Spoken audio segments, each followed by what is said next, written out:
Bismillahirrahmanirrahim. Allahumma salli ala Muhammadin wa alihi wa sahbihi wa barik wa sallim. Today we discuss rule number 11 to 15 from the 40 rules of love written by Molana Rumi. He rahmatullahi ta'ala alayhi said, "The quest for love changes user. There is no seeker among those who search for love who has not matured on the way. The moment you start looking for love, you start to change within and without. There are more fake guru and false teachers in this world than the number of stars in the visible universe. Don't confuse power-driven, self-centered people with true mentors.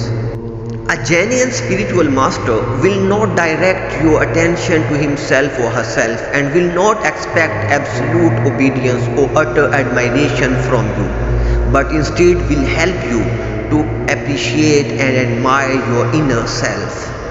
True mentors are as transparent as glass. They let the light of God pass through them. Try not to resist the change which come your way. Instead, let life live through you, and don't worry that your life is turning upside down. How do you know that the side you are used to is better than the one to come? God is busy with the completion of your work, both outwardly and inwardly. He is fully occupied with you. Every human being is a work in progress that is slowly but inexorably moving toward perfection.